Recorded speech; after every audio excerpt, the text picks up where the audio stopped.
And that was, I think, the time for me where I started to feel something wasn't right, just in my body, in my system, in my like emotionally and spiritually and mentally. And Leah and I were in town one morning, and I actually just felt my arms and I felt my legs.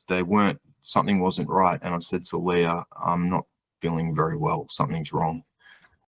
Welcome to the Gifts from the Edge podcast, where you are about to meet parents and professionals, educators and entrepreneurs who have taken the path less traveled, and by doing that, have made all the difference. Now it's time to step out of the ordinary. Here's your host, Andrew Lord. Hello and welcome back to The Edge. It's summer, it's hot, Christmas is just around the corner, and so today is going to be the last episode for 2024.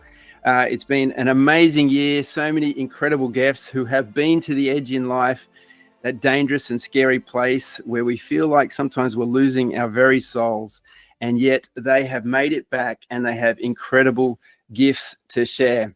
And so today we're going back to the edge with a friend of mine, Matt Doeland, who I've known for many, many years through lots of mutual connections and the circles that we operate in. But only really recently have I connected with his story on a deeper level. And if anyone knows Matt, you know, you would know that he is a highly respected man in our community. When you look at his list of accolades, there's so much study there: Swinburne University, Bethel School of Supernatural Ministry, Australian College of Applied Psychology, Torrens University, Excellia Education.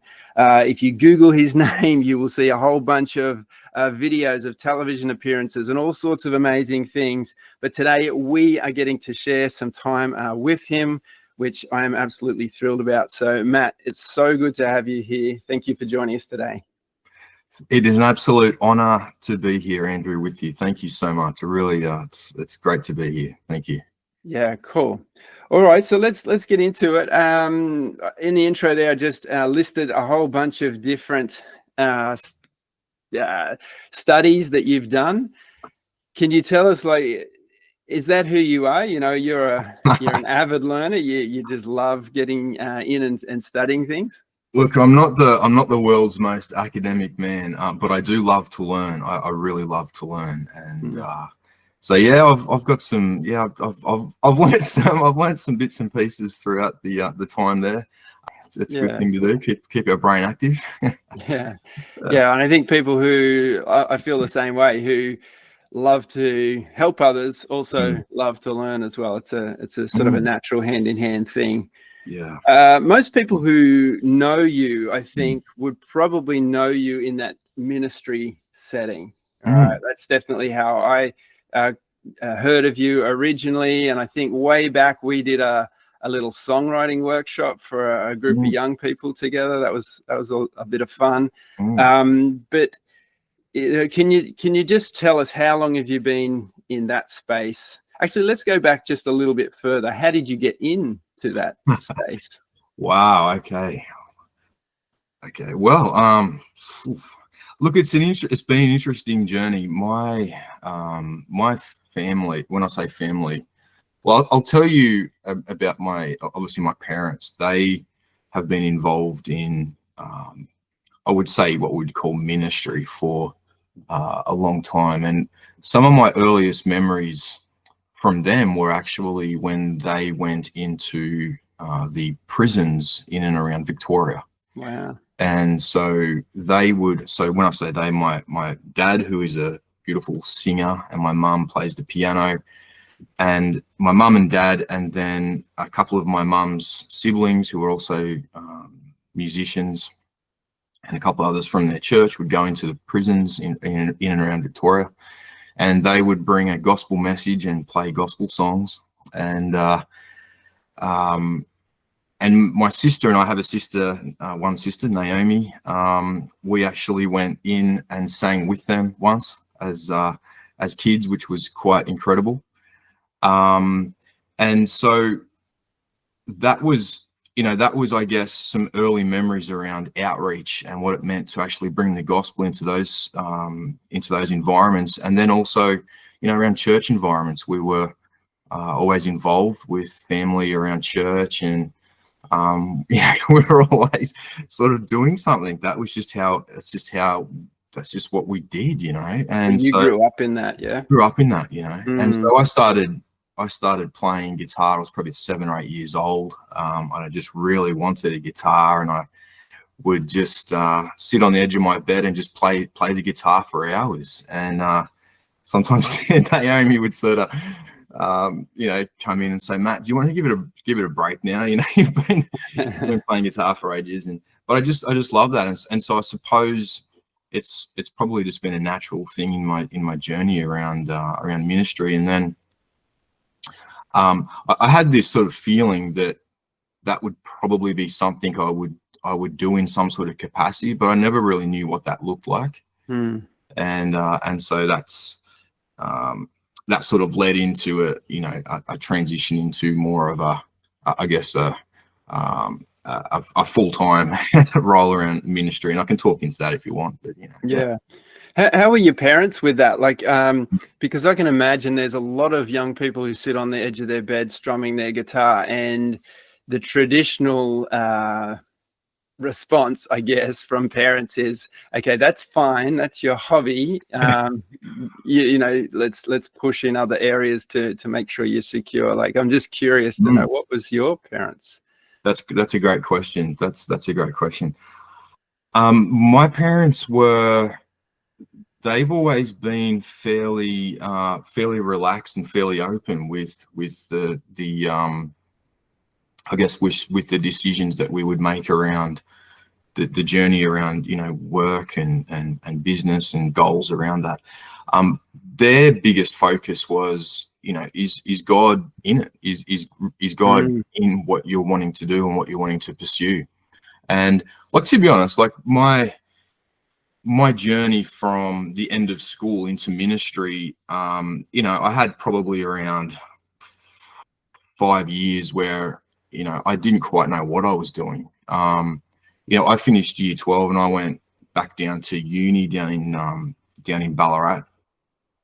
And I did that for a short stint. That was, I did some arts courses, and I didn't enjoy it at all. And I came back to Port Macquarie, and I thought, well, I felt like I wanted to work in real estate, and I worked in property management for a time, but and commercial property management. But there was something stirring deep in me. And the funny thing was, I wasn't really walking with the Lord all that closely. I kind of just was just sort of living my own life and doing my own thing. But there was something deep down that was stirring in me. I'm like, okay, this is interesting. And so, so just to circle back to your question there, I think Mum and Dad were always encouraging us to say, guys, to my sister and I, what is the Lord saying? What's he saying about the direction of your lives? And that was the main. They would be super supportive, whether it's, in whatever career, but as long as, is God in it, So, yeah, it's a different perspective, isn't it? Like, and super empowering, I think, as well. Yeah. So you, like, what did it look like to get into that space? When I sort of look through your list of roles that you've done, former associate pastor, worship leading, mission ministry, young adults, mostly around Grace Church. I can read all of those, but that doesn't really paint the picture. Can you kind of tell us a little bit more about what that looked like? Yeah. Well, I mean, just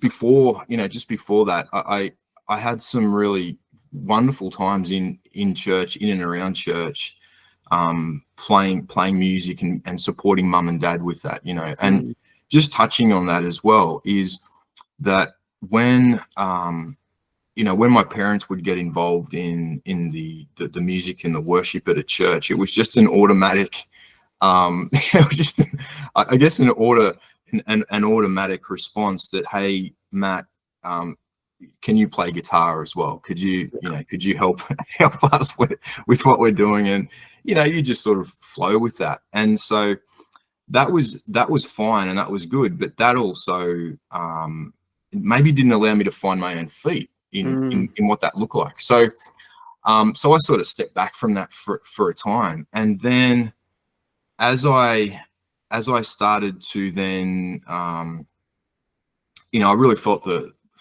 Lord say, let's get back into the Word and let's start walking together well. And that looked like me going to the church here, my local church, and starting to just get involved again. And I just settled in for a time. I wasn't doing anything, I wasn't being part of anything. I just needed to get back in and find my rhythm, and it was a beautiful thing. Yeah. It didn't take long, I suppose, to start to get involved with youth and young adults ministry. So a good friend of mine was also involved, so we started to connect in that way and started to contribute in that way, and it was beautiful. It was very organic. It was really lovely. And that youth ministry, I then started to facilitate the youth band, and we ended up getting a bus as well, and so we drive around and pick up. We had a bunch of bus stops where we'd pick up guys and then bring them back to youth group and stuff. It was a lot of fun. And that's cool. And so then it started just to, I'm like, okay, the Lord's really blessing some things here. And that was probably the beginning of something pretty special around ministry. No, that sounds amazing. And as I'm listening, I'm also mindful that some of the people listening to this podcast, I'm making assumptions, right? So I'm sort of coming from the point of view of I know you, I know some of your background. I think even in the intro, I didn't really emphasize how much of an awesome musician you are. I'm going to put some links to some clips so people can go and check that out on the blog where you're listening to this. I also just want to unpack, for people who may not even know what that phrase means. You said to walk with the Lord. If we could just dive a little bit deeper on that, because I think in Christian circles we kind of have an understanding of what that means, and really it looks different for everyone, obviously. But what does it look like for you? That's a really good question. Andrew, we know that he doesn't change. Sometimes we can change, but he doesn't, and he's so wonderful. So what it is, to answer your question, it is walking. It is remaining yielded to his Spirit. It is remaining yielded to what it is to be in a relationship with the goodness and the presence and the truth of God through his Word, through spending time with him, having a sense of he's always speaking to us. And it's really wonderful to not, sometimes one of the things that we can find ourselves doing is we spend time in the Word, or we spend time praying to hear from God, to get strategies or to get something to use from him. Whereas I'm seeing it so important just to be with him, just to rest with him.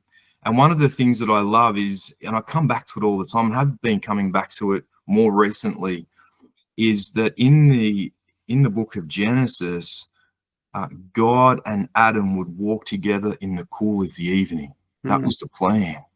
Just hanging out. The plan, hanging out. And they would walk together. They would spend time together. And when you walk with someone, you talk with them, right? You grow in relationship. And so that's a really important part of what it is to hear from the Lord and to walk with the Lord, as opposed to just spending time with him to get a strategy or to get a download or to get information for the next, the next thing that we're stepping into or the next thing that we're doing, which is there's nothing wrong with that necessarily, but it can be a subtle move where we're just spending time with the Lord to get something. And man, like I just find as a consequence of just being with, as you say, just hanging out, we can get everything that we need. It's a good place to be, you know. That's where it is. And that's where it is for me. And probably the last few years, that's what I've been aiming for in my walk with the Lord, is just hanging out. It's, you know, it's good. And to dive even deeper, like how do you hang out? You know, what do you guys do together? Again, like I know this is going to be different for everyone. We asked this question in a youth group that we're meeting with, and you know, my daughter, she just loves the moon. You know, she's got a fascination with the moon. She loves to just go out and look at the moon, and that's a thing for her. And I think all of us have got these little quirks and little nuances, and obviously music's probably a big part of it for you, I'm guessing, but maybe there's other little ways that you enjoy, if you're willing to share. Yeah, no, for sure. Like I've this morning I sat on the edge of my bed with my guitar, and I just worship the Lord. I love going through the Psalms and just getting Psalms and just putting music to them. And sometimes I put little videos on some social stuff where I've just grabbed the Psalms and I've just played out some real improv melodies to what the Lord is saying in the Psalms there, you know. So I love doing that, but also, you know, going to the Word, just spending time reading over the Word is beautiful. Spending time in nature. I mean, yesterday morning, Leah and I sat down at Town Beach there, and we just sat and looked across the water and looked across the ocean, and I was just struck by the beauty of His creation. I mean, we can like bypass this stuff so easily, but it's so beautiful. I mean, I don't know. Did you see the moon last night? Yeah, incredible. Yeah, it was amazing. Yeah, it was a proper full moon last night. I'm looking out at the moon. I'm like, wow, like it's suspended in space. Yes. You know, the planetary systems are suspended so beautifully, and everything is just equally so perfect to the other planets to create our tides and our seasons. It's mind-boggling. It's magic, isn't it? Like, it's next level. I mean, people say, how do you know there's a God? I'm like, well, look out in space. Look at the creation. Yeah. I had my eyes tested the other day, and the optometrist did he took a photo of my eyeball, and then he showed it to me on the computer. I'm like, what? Look at this thing. You know, all the bits and pieces to that. It's really amazing. So that to me, is part of just the being in awe and in wonder, and it's like, and that's having that childlike faith as well, Andrew. You know?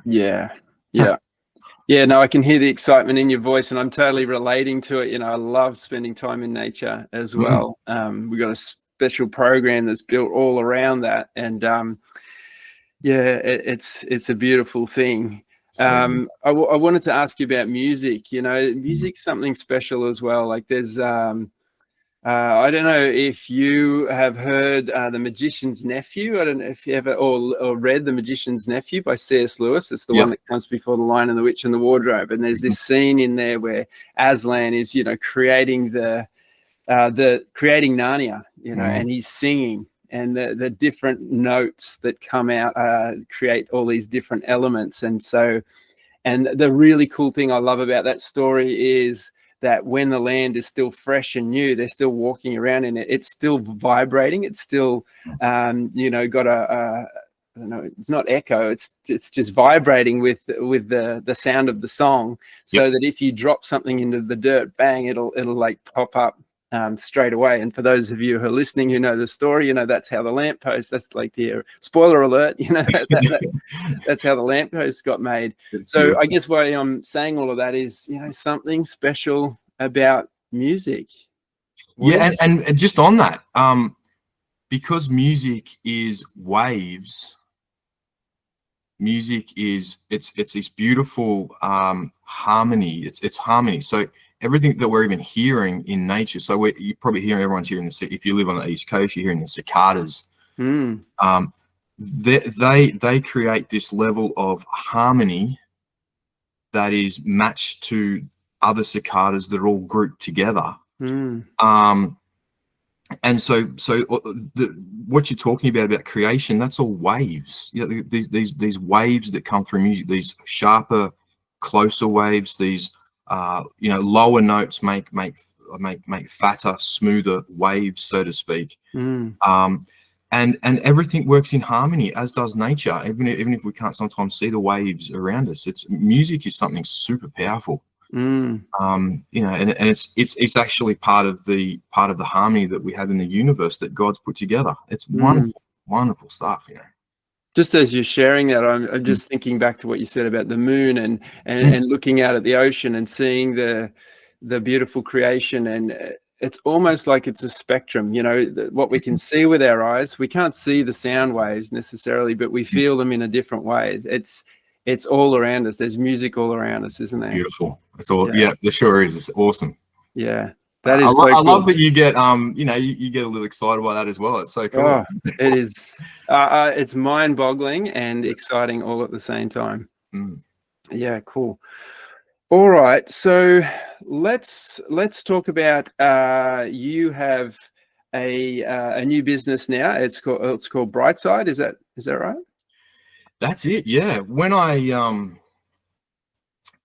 stepped out of full-time ministry about 7 years ago, and that was a bit of a journey in itself. Well, let's talk about that. That's, I guess, the edge, isn't it? Like for you, that was like a tough time. Can you unpack that? Like, how did it happen? What brought that on? Yeah, that was a really interesting time. So just before, when we're talking about ministry, and I also share this for other folks that are listening. I talked, and you probably talk to guys, and they talk about getting into ministry and moving into pastoral ministry, and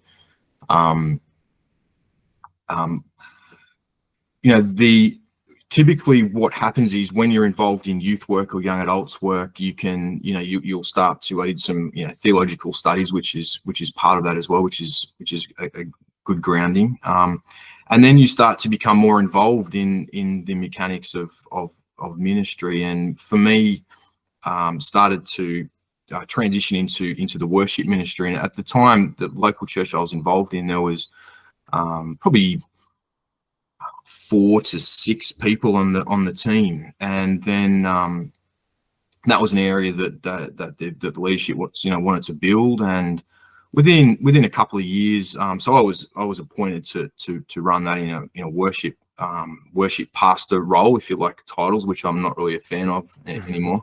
And then so it started to build, and within a few years, within probably 2-3 years, there was about, including people on the AEV and all the other bits and pieces that were with it, there was 30 or 40 individuals. And then we started running 3 services on a Sunday and midweek meetings, and we had another church out of town, a bit north from here. And then, with that, a lot of pastoral work that I was doing as well, spattered out throughout the week. And that means like taking care of, like, visiting people and listening, a lot of visiting that people. Sort of thing. That's it. Yeah, that's it. Running different, connect group type things, and facilitating, different areas of ministry, and then involved in the mission work. We had some mission work in sort of Southeast Asia as well, which part of, and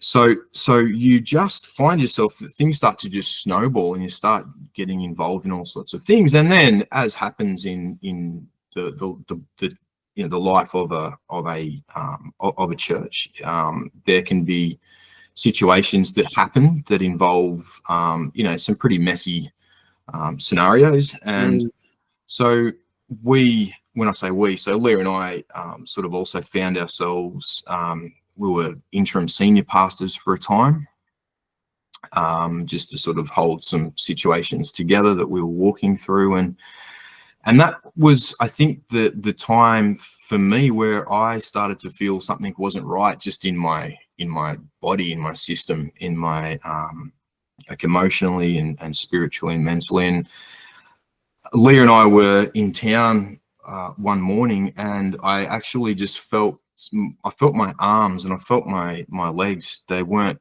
something wasn't right. And I said to Leah, I'm not feeling very well. Something's wrong. And I'd felt a shift in my body happening for probably several weeks. Could have been longer. It was probably months when I think back on it now. There was just this build-up of stress and just emotional, I guess, trauma that I was sort of facing at the time. And I ended up going to the doctors, and the doctor did blood tests, and my blood and my immunity system, my immunity had completely fallen over. So I had no immunity, and the infection levels in my blood were over 80 times what they should have been. So Gosh. My physical body was really not in a good way. And so I ended up, I'm actually in my lounge room now, and I'm just looking over to the space where I laid down for several weeks because I couldn't walk properly. My muscles were just constantly cramped up. I couldn't eat food and drink water properly. And it was it was a really, really difficult time. And You must have been scared at that point. Well, it was a really interesting thing that happened. Initially, yes, I was pretty scared. But there was nothing, there was nothing terminal. The doctor said you need to just have a break and just lay down for a while. And so I did.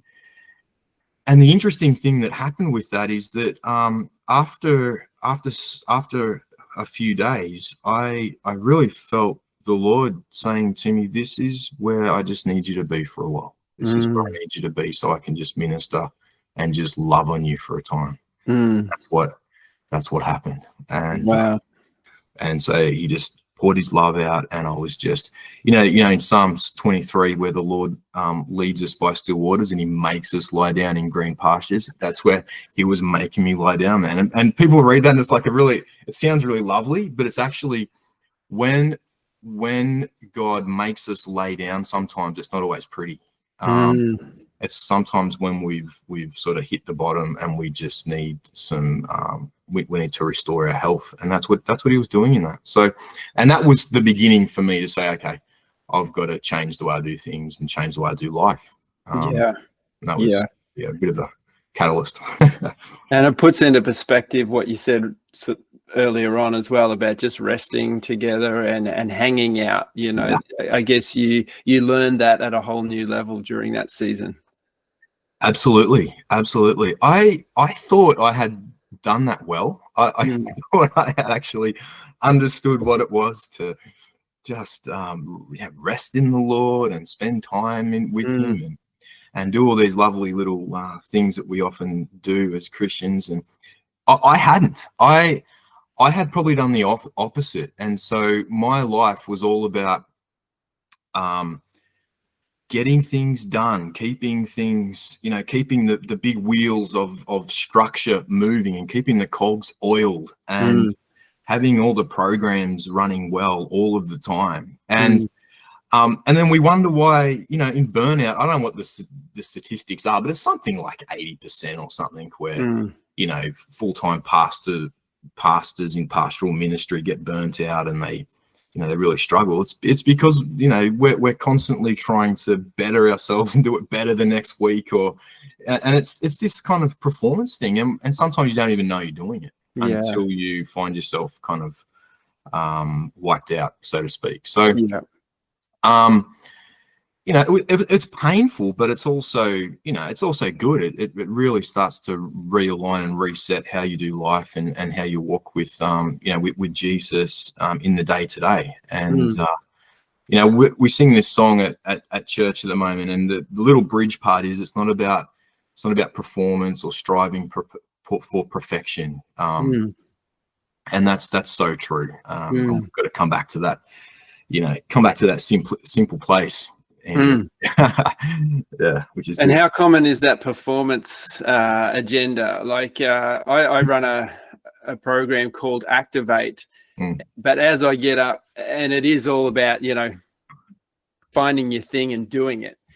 And I am very conscious as I get up and start to share about this, that if people come in and they haven't had some sort of healing around performance agenda within themselves, it's going to go bad.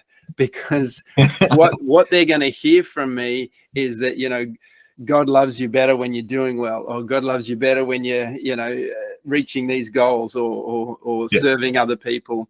And it's messy, I think, when it goes that way. Yeah. Well, how do you sort of address that in the work that you do with that issue? Yeah, it's been a journey. I interviewed Deb Brown a few episodes back. She was the lady who took me through the soul care course. Yeah, I know Deb. She's great. Yeah, there's a lot of inner healing processes that we went through there, and I discovered how much performance agenda that actually lives inside of me. Yeah. Probably, you know, there's aspects from my upbringing, but I work in education, that the whole system is kind of geared around that. So yeah, that's one aspect of it. What you've said before, which is just being a friend of God, you know, like I feel like I'm only just discovering that. Like I'm years behind where you're up to, but that's the thing I'm learning now, I think. Yeah. So, but can I say there's not, I don't think it's years in front or behind. I think we're all just, you know, unpacking this journey. But can I just say that Jesus is the Prince of Peace, and there's perfect peace in him. And when I was laying on my lounge room floor for 2 or 3 months, whatever it was, closer to 3 months, that's when I actually started to realize the peace, that the real peace that comes from him. And so I thought I'd known about it in my head. I'd known about it at a head sort of level, but when I started to get it when I started to understand that peace at a deeper level, it really changed things for me, Andrew. And I started to see and experience his love like never before. And so, and it's just about that process of daily yielding to his leading, yielding to his guidance. He's so wonderful. And he's not trying to punish us. I was just looking at my verse this morning there, where he's talking about. Actually, I'll see if I can just bring it up for a sec. It really rattled me, and I've read this before. It's in 1 Thessalonians, and it's chapter 5 here, and it said, "For God did not appoint us to suffer wrath, but to receive salvation through our Lord Jesus Christ. He died for us, so that whether we're awake or asleep, we may live together with him. Therefore, encourage one another to build each other up, just in fact you're doing." This is the point where this is the thing that grabbed me. For God did not appoint us to suffer wrath, but to receive salvation through our Lord Jesus Christ. He's calling us to walk in communion with him. That's what he's purposed to do. And so all these other things that we can be doing that look good can actually become distractions for the most important thing, and that is to walk with him in communion, in relationship. It's such a beautiful thing. I don't know. Did that answer your question? Was there a question in there somewhere? No, that's good.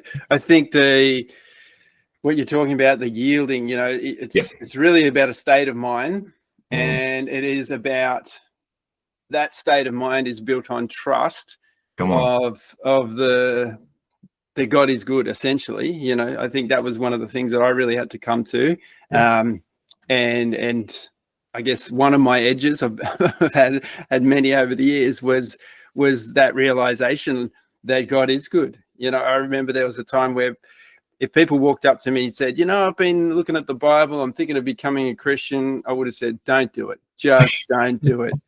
You know, he's going to squash you. He's going to break you. Don't do it.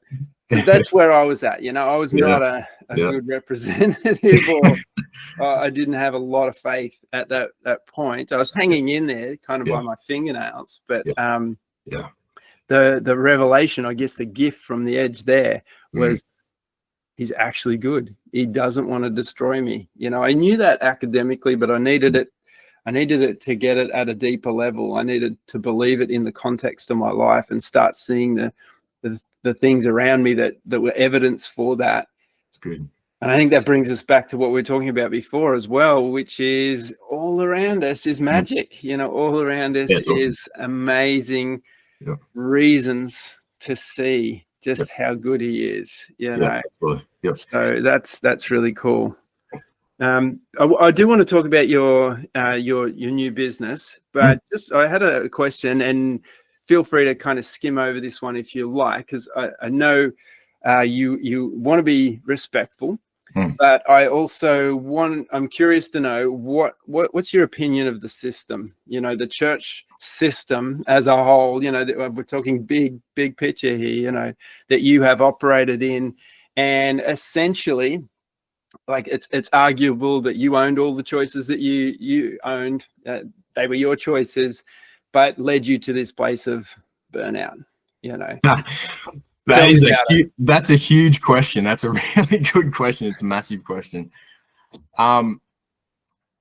Okay. Well, I mean, a lot has changed in, I guess, and can I just qualify when we talk about church, we know that church is the body of Christ. It's the believers of Christ. It's the people that make up the church. But also, there's a reality that when we say church, we're also talking about a group that could meet in a building somewhere. And so we use terms like I go to this church or I go to that church. I'm going to church Sunday, etc. We know that it is about people, but there is a reality that church is also a building with people in it. It could be a house church, etc. A lot has changed in the past few years. I think particularly since what we experienced with COVID, it's changed people's, I guess, they've sort of reframed what it looks like to volunteer in church organizations, to have, groups that are willingly going to volunteer. I think at the moment, there's a couple of parts to my answer to that. I think what churches are seeing is that it's somewhat difficult to get people to come on board and to help just in different volunteer areas.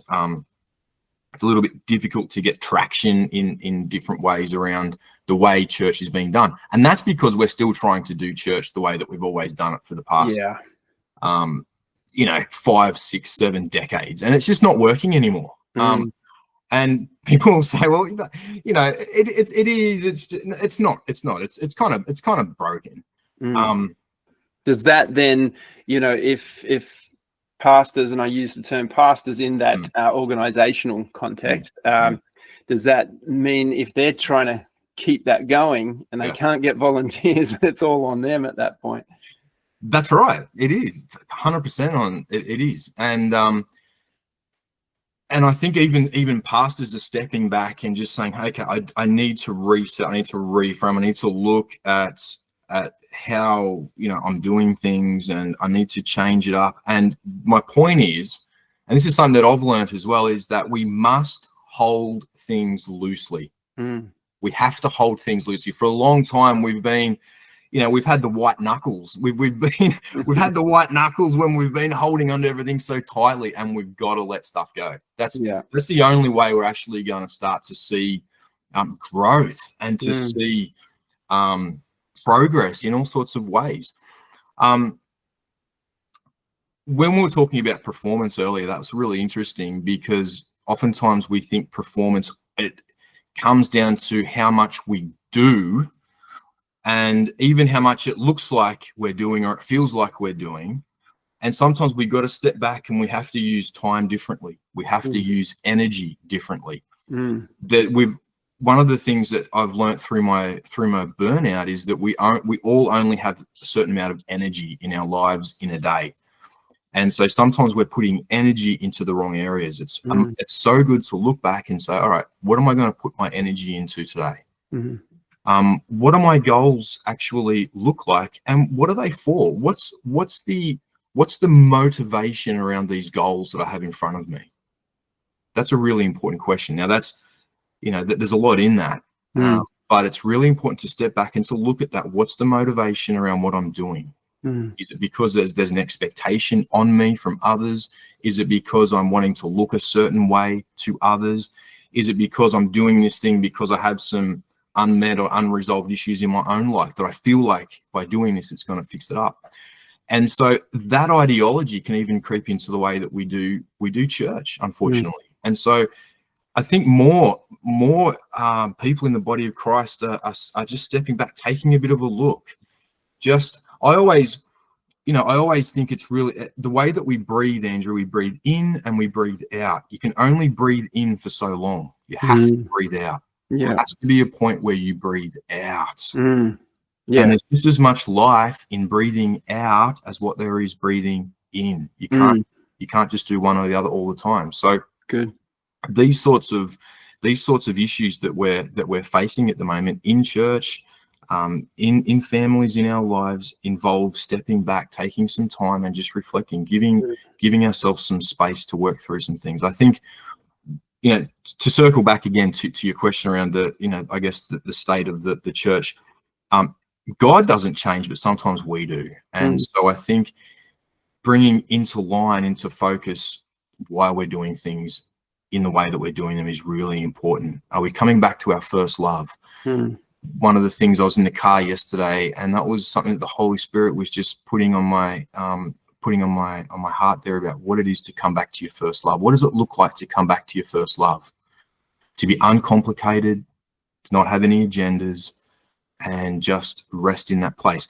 Also, it's good to achieve things in life. We have to be able to achieve things. It's great to have goals and have outcomes. And I've seen that in my own business. Our business has seen growth and amazing growth. I had goals around that business when I started. We've exceeded those goals, and that involves putting measures in place so that you can achieve outcomes. Yeah. Because at the end of the day, we do things so other people are blessed, and we're also being good stewards with what the Lord has given us in our lives. So how did you move from your lounge room floor to this new business? Like, tell us a bit about what that looks like. Yeah. So I did some retraining. It was a process. It was a process where I had to start to put some wheels in motion to allow myself to step out of that role of ministry and do that well. Now, the difficult part with that was that I didn't know what I was going to be stepping into. Okay. And so that involved a huge amount of trust. We have 3 kids. Life includes bills and, you're putting food on the table. And so I didn't really fully know what I was going to be doing. And I had to spend time in prayer, asking the Lord, I'm yielding to whatever you have for me for this next step. And that also was 2-pronged, because Leah, also my wife, we had to find ourselves working on the same page where we needed to understand what it was to really trust the Lord. So my trust level, again, I thought it was good, but until I experienced this transition, I didn't completely understand what it was. But then the Lord started to give us words and scriptures and even dreams separately of one another. This is Leah and I. And then we would, in the morning, we would wake up and we would talk about what the Lord has spoken to us. So we started to, realize that the Lord was saying, it's time to step out. And the thing is, I didn't step out into another job or another career or anything. I actually stepped out into nothing. It was actually stepping off the edge. I had nothing to step into. That's amazing. And it wasn't until I made that decision and I formally resigned and I stepped out into the nothingness. The nothingness. Yeah. And then the Lord just started to line up some opportunities and started to give me some understanding of what the next season looked like, and started to give me some inspirations around doing some study and then moving into certain areas of work. But it wasn't until I said yes to him. Yeah. It wasn't until I completely put my trust in him and just kind of, stepped off into the unknown. Awesome. I love the name, Brightside. Can you tell us a bit more about, what's the work that you're doing now? Yeah. So Brightside, it started off around counseling and mental health. And then the last couple of years, I've sort of transitioned into helping individuals find some momentum around moving across from just sitting at home all day doing nothing in their room to then moving out into starting to find some purpose and some meaning, something that they are able to get involved in around the community, and something they can actually do to be part of something bigger than just themselves. So my focus at the moment, is around that sort of employment side of things, which is really, really rewarding. I was working with a guy recently who his father had committed suicide a couple of years ago, and he had just he pretty much just locked himself in his room, and he was there for just 24/7 pretty much. And but he also, part of him sort of he knew that wasn't ideal for him, so I was able to get him work and get him employed, and he's on a permanent part-time job now and absolutely love it. It's with a major retailer.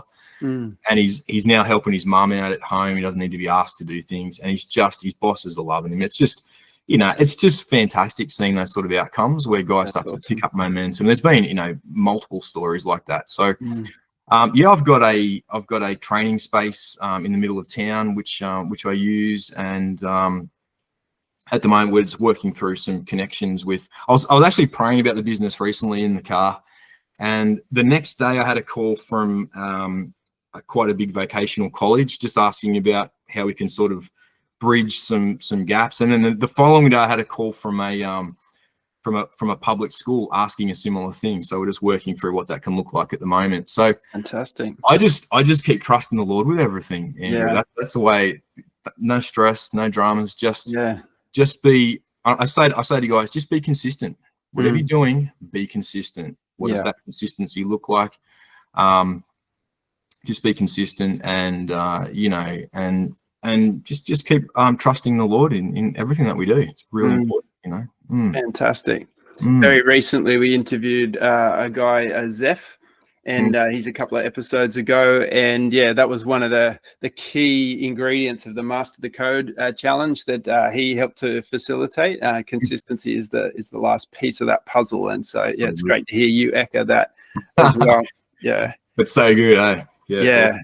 So if you're listening to this, someone who fits that description, you want to help them out, this is a great way that you can do it, and a great time to do it as well. Like coming up into 2025, I always get a bit excited about a lovely blank, clean new diary and all the potential that exists with that. So I encourage you to go check out the website. We'll put some links for you to go and do that. Matt, we've run out of time, unfortunately. I feel like we could go all day just having a chat, but so good to connect with you, and thanks for being with us. Andrew, thank you so much for the time that you've given me.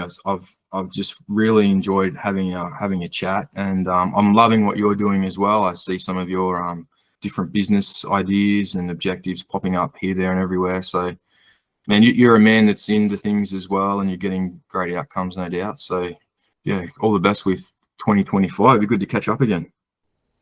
And there you have it. What a great way to wrap up for 2024, hanging out, spending time at the edge with Matt Doeland, him sharing his place of brokenness, very vulnerable place, which you would never wish on anyone. But from that place, he drew from the love of God. And at the time that this goes live, I think it's going to be Christmas Eve, right? And what a great way to reflect on and consider what Christmas is all about. It is how God showed his love for the world by sending Jesus so that we could connect with him and walk in a new level of relationship.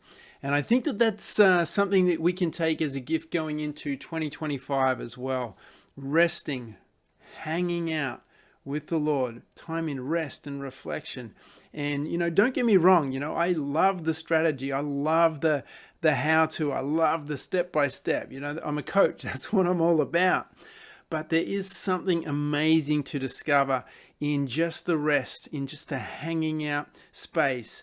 And as we head into Christmas with our families, we head into the holidays, I guarantee you that there's going to be some opportunities for busyness. There's going to be opportunities for overwhelm. There's going to be some opportunities to get caught up and get lost in, the chaos that sometimes comes around this season. But I also guarantee you that there is going to be some moments, some opportunities of escape, moments for solitude, moments for rest. And let your choice be to rest, reflect, find that time away on your own where you can just hear the voice of God and let him speak into your life. Let him transform your mind. Be renewed, be refreshed. And that is the perfect way to go into 2025. And know that as you go into a new year, that's going to be available to you every single day. And that's all from me for this episode. I am so grateful to have you here with me. Please leave a comment. Please engage in the conversation. Please share this on social media. Make sure you subscribe because we've got some amazing things coming up in 2025. But it's Christmas time, and Christmas is a time for giving gifts, and that's what Gifts from the Edge is all about. It's about sharing these gifts from all sorts of different people, but especially Matt today. Please share this episode. There's obviously no limit to how many times you can share it, and the more people that hear it, the better. I've got one more very exciting episode coming up before we wrap up for 2024. Can't wait to share that with you very soon. Make sure you subscribe so you know when it comes out. That's all from me for today. Have a wonderful Christmas and bye for now.